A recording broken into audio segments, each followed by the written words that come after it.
on our Suburban Ski, which we're putting weather stripping in right now. When we had our fuel pump go bad, we filled the crankcase full of fuel.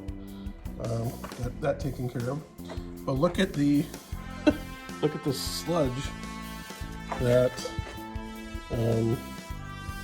just a couple extra quarts of gas pulled out of that motor. Maybe gas or some diesel maybe is the best seatbelt. Never forget, Minnesota is rust. We're got a 1985 Chevy Suburban. As you see, all the belts are off, and then also the harmonic bouncer and pulley. I pulled that off yesterday. Pulley is 3 small bolts and the center bolt that kind of holds everything together.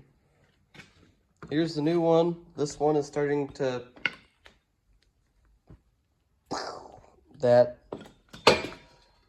so there's that. So I'm going to install this guy right here. The shop's a bit of a disaster, but I also have the new rear window seal in, or the upper one, and then I have the outer one. I don't have the inner one yet though.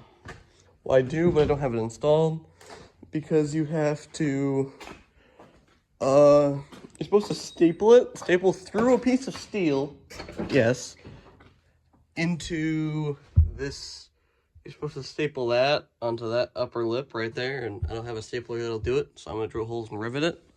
That's what most people do, or the people I've checked do.